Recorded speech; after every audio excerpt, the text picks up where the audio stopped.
점 이렇게 시간이 안 가는지 정말 버스 안에서 going 이불 속에서 going은 언제나 너에게 going.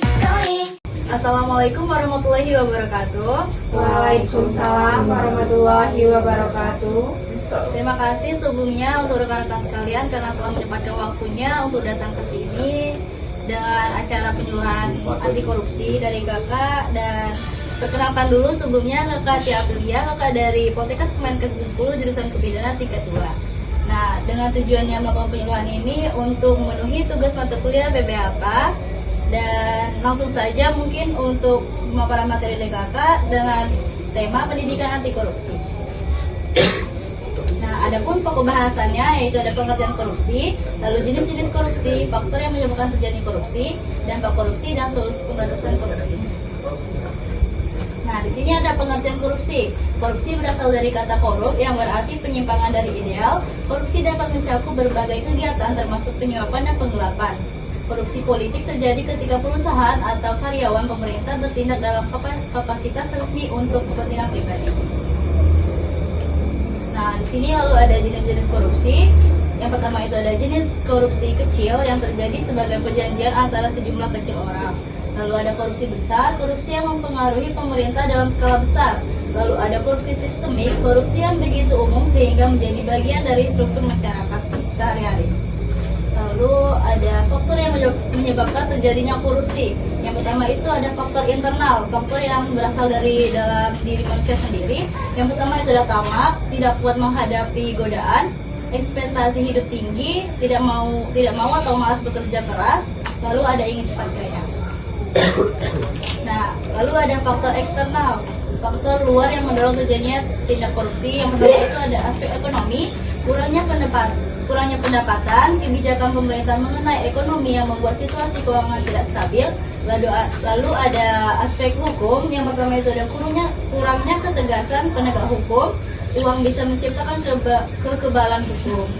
Lalu di aspek organisasi, yang pertama itu kurangnya teladan dari petinggi, yang kedua lemahnya sistem pengawasan keuangan menyebabkan timbulnya kesempatan melakukan korupsi. Lalu yang ketiga ada tidak adanya kultur dan etos organisasi yang benar. Lalu pada aspek lingkungan, korupsi kecil dianggap tindakan yang wajar. Nah, lalu selanjutnya ada dampak korupsi. Yang pada dampak ekonomi itu ada produktivitas menurun, hutang negara semakin membengkak, pertumbuhan ekonomi melemah, investasi menurun. Lalu ada dampak hukum, itu ada menambah angka kriminalitas. Yang kedua ada kekuatan hukum semakin lemah karena bisa dilakukan mekanisme gratifikasi hakim. Lalu ada kurangnya keamanan dan kepercayaan masyarakat terhadap hukum yang ada. Lalu pada bidang politik ada munculnya pemimpin korup. Yang kedua, politik menjadi ajang untuk mencari kekuasaan dan pundi-pundi, bukan seperti tujuan sebenarnya. Lalu ada korupsi merusak pemerintahan yang baik. Lalu ada fungsi pemerintahan menjadi terganggu. Dan terakhir aliansi-aliansi dibentuk demi menguasai segelintir kepentingan tertentu. Lalu pada bidang sosial itu ada kesenggangan antara yang kaya dan yang miskin bertambah. Timbul kelompok-kelompok baru yang mempunyai kepentingan sendiri. Yang ketiga ada moral dan pikiran, masyarakat semakin rusak.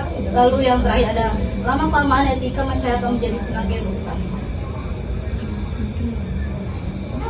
Lalu pada bidang budaya itu ada budaya bangsa menjadi semakin rusak. Lalu yang kedua perilaku koruptif lama-kelamaan menjadi yang kebiasa. Yang ketiga melahirkan kultur masyarakat yang tidak sehat. Yang keempat membentuk suatu pandangan sebagai bangsa yang koruptif. Pada bidang teknologi itu korupsi dapat menghambat perkembangan suatu riset.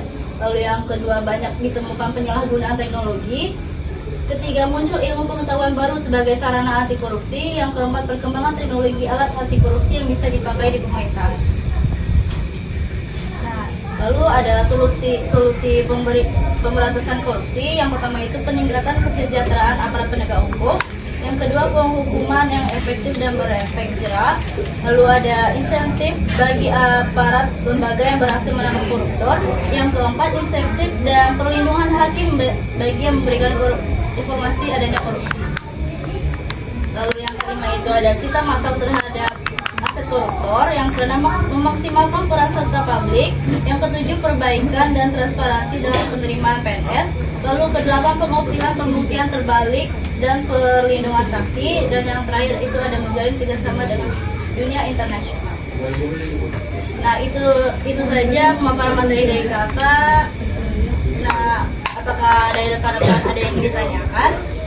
Baiklah, saya akan bertanya kepada kakak, apa saja contoh korupsi yang ada di lingkungan kampus? Nah, contoh-contoh, ya terima kasih sebelumnya pertanyaannya. Nah, contoh-contoh korupsi di lingkungan kampus itu ada bolos kuliah, menitip absen kepada teman, mengcopy paste tugas-tugas teman, lalu ada memberikan hadiah kepada dosen, lalu selalu datang terlambat. Nah, mungkin itu saja jawaban dari saya. Mungkin ada pertanyaan dari yang lain? Pada? Tidak ya. Oh, oke. Mungkin itu saja ya penjelasan dari kakak. Semoga bermanfaat ilmunya dan terima kasih sebelumnya. Wassalamualaikum warahmatullahi wabarakatuh. Waalaikumsalam warahmatullahi wabarakatuh.